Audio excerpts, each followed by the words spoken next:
Welcome to Keep Going, a podcast about failure and success, hosted by John Biggs. Every week, we talk to an amazing person about a time they failed and what they learned. And remember, when you're going through hell, keep going. Welcome back to Keep Going, a podcast about success and failure. I'm John Biggs. Today on the show, I have Armin Nazarian. He's the CEO and founder of Audigo, which is one of my favorite hardware products. Welcome, Armin. Thanks for having me, John. It's great to be here. Yeah, so tell me a little bit about Audigo. It's this little box, but tell us what this thing does.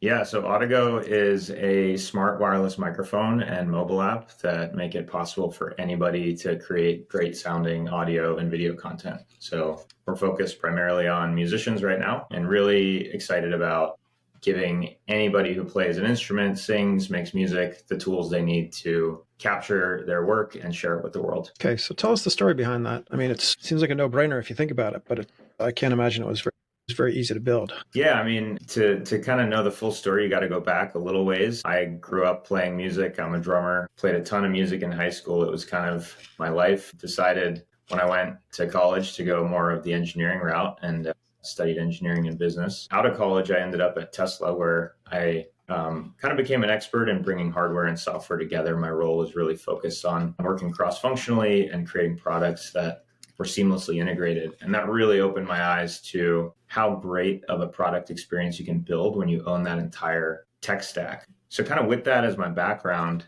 I started going back to music. And my first thought was the smartphone was invented since the last time I tried to record.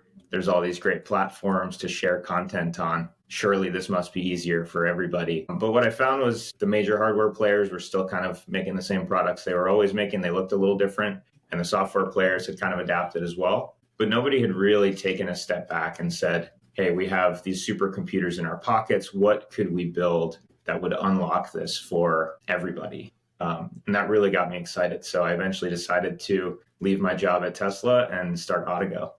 How's it been going? I mean, obviously hardware's hard, and it's like you sell one of these and you kind of done with that client to a degree. So tell me that story. Yeah, I mean, overall it's been great, but definitely no shortage of challenges along the way. You know, when I first started the company, I actually spent a little bit of time kind of prototyping everything, working on it solo. I really wanted to make sure that I understood the market and the opportunity before going out, raising funding, pulling together a team. And so, you know, I really think of the true birth of the company as being right around 2020.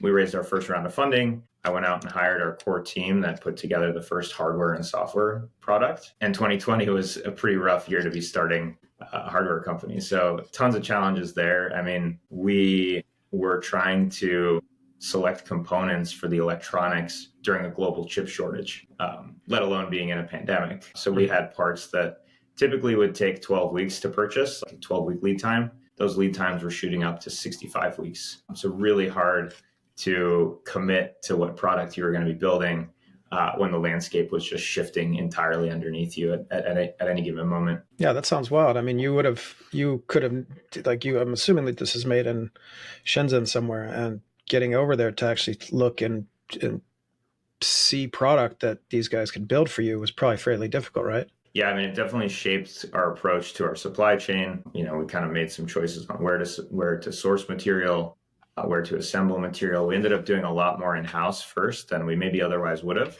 We wanted to make sure that we really understood the product and how it was built, knowing that we might need to support that bring up remotely. So we actually did, you know, first 100 units or so, first couple hundred units we built in-house by hand here. And so, you know, we'd be working on the product and the software by day, and by night we'd be kind of assembling parts and testing them and getting them ready to ship out to some of our earliest adopters. How did you launch? How did you get musicians interested? Yeah, I mean, our strategy from the very beginning has really been to build an organic brand, be focused on the customers that we're serving. So a lot of the work we've done has been through organic awareness, through social media, but also some paid advertising, really to get the word out. As soon as we identify, you know, users that are really drawn to the product, we tend to see them creating more content, sharing it, telling their friends about it. And so there's a really nice organic feedback loop that we get as well. What did it take to create something like this first off, I guess from a audio research standpoint, and also from just a prevention of gear acquisition syndrome, right? I mean, musicians always have, like, I have all this junk here for the podcast. I got enough pedals over there to choke a horse. How do you convince me as a musician that this is the product? How do you convince a creative that this is the pen that they need to buy to draw their next fancy thing? Yeah, I think one of the most interesting things about our product and our target audience is the product itself is really flexible and adaptable and can be used in a lot of different scenarios for a lot of different tasks. And our target audience is actually quite broad. On one end of the spectrum, you've got professional musicians who maybe they're even signed to a record label. They have access to whatever studio in the world they could get, but they love Audigo because of the convenience, the integration with their creative flow, the ability to take it on the road with them. And then we've got other artists who, maybe they've been playing music their whole lives, but have never recorded. And for them, we actually take them from 0 to 1. We give them the first tool they've had access to that lets them record themselves. And so all along the way here, we're trying to kind of paint a picture of those various use cases and help our customers understand which areas we can help them in. So for a lot of our users, they might be recording their album at home on their computer, but as soon as they want to create social media content, that's an entire work stream that's been thrown at those artists that they otherwise, maybe they don't even want to be doing that stuff. Audigo can make it super easy to create something that they're proud of and happy to share and post on their social media. And suddenly it kind of takes something that felt like a chore or extra work to them and turn it into an advantage for them in their ability to create that content and engage with their audiences. So I can't imagine it's very easy to advertise this kind of thing right now. What are some of your strategies to get? Yeah, I mean, first and foremost, we try to make the most reliable and fun and easy to use and intuitive product that we can. Our customers are amazing. We have, users who are just getting started and they're kind of young and early in their career. And we've got folks who are in their 70s and are recording themselves for the first time. So it's a pretty amazing group of customers that we've brought on board. And we try to engage with our community as much as possible and kind of get them excited about it so that they can spread the word. So that's really important to us. And then as a company, we actually try to amplify the voices of our creator customers. So we will very frequently collaborate with social media posts that our customers make and try to amplify them and use our platform to get them more awareness. So there's a lot of this kind of, mutual relationship that we're building with our users. And that's just one piece of the puzzle. Advertising is another component that we look to, but more and more we're trying to do more of this authentic, organic awareness generation. Why did you quit Tesla? It was a tough decision. I really loved it there. I was learning a ton. I really loved the people that I was working with. I, at some point, started to look around and see the people who worked there who really loved cars, and they kind of knew that they were never going to work on anything other than cars. And I always liked cars, but I was never that guy. And, I always hoped that I'd be able to bring my professional life back together with music and audio. And it was sort of this perfect timing of having that idea and the skill set that I had built and solving a real meaningful and big problem that I thought there could be a massive opportunity for. And so all those things kind of aligned, and it just felt like the right time to stop the work I was doing there and finally bring music and audio together into my professional life. Would you say it was easier to raise and sell because you were at Tesla? Was that an unfair advantage that you had for a minute? I think at the very beginning, I'm sure it helped. I think there's always, in any situation, there's advantages and disadvantages when fundraising. I mean, I think raising for a hardware startup, especially at that time, was incredibly difficult. It was coming off the heels of a lot of big public hardware startup failures as well, probably most notably the Juicero or something like that. And so you had a lot of investors who had been burned and weren't really looking to take that risk. I think for me, the Tesla background really helped to de-risk that and kind of provide some baseline level of credibility. But, I was also a solo founder fundraising for this company, which has its challenges in and of itself. So there's always kind of, at any given moment in time, there's the things that are a headwind and the things that are a tailwind.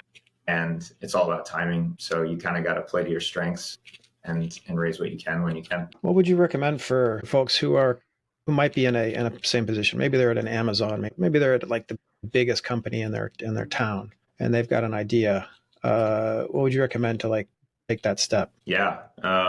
Well, one thing that I did that I like to tell people about is working at Tesla, there was no time for anything other than work. So I actually took a week off. I told everyone I was going on an international vacation so they wouldn't bother me. And I stayed at home, and I had, over the past couple of years, racked up a few different ideas. I always knew I wanted to start a business, but I wasn't sure exactly which one. And I spent one day on each of those doing, a quick feasibility study on each, figuring out, what would be the cost to get this started and how likely would it be to succeed. But then I also just tried to put myself in the shoes and say, is this something I'd want to do for the next 10 years?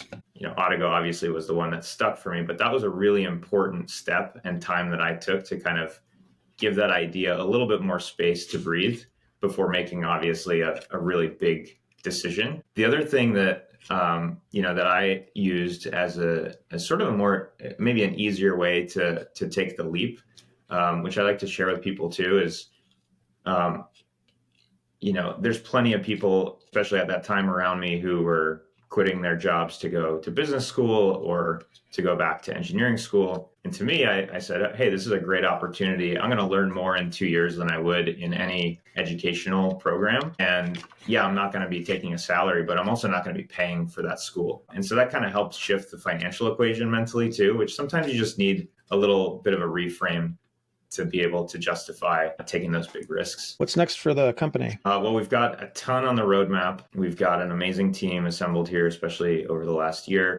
We are launching the Android version of the app next month, which is a huge one for us. Our customers have been asking about it for a long time now, and we're really excited to finally be able to deliver that. We are building out a web experience for the product as well, so that if you have access to our cloud product, you can sign into the Audigo website from wherever you are and access your projects, play them back, share them with people. So we're really excited about that as well. And then a lot more coming up in 2026, both on the hardware side and on the software side. I probably can't get into too much detail on what those are, but I'm pretty stoked about it. Should I replace my entire Electro Voice and like preamp and everything with a little Audigo?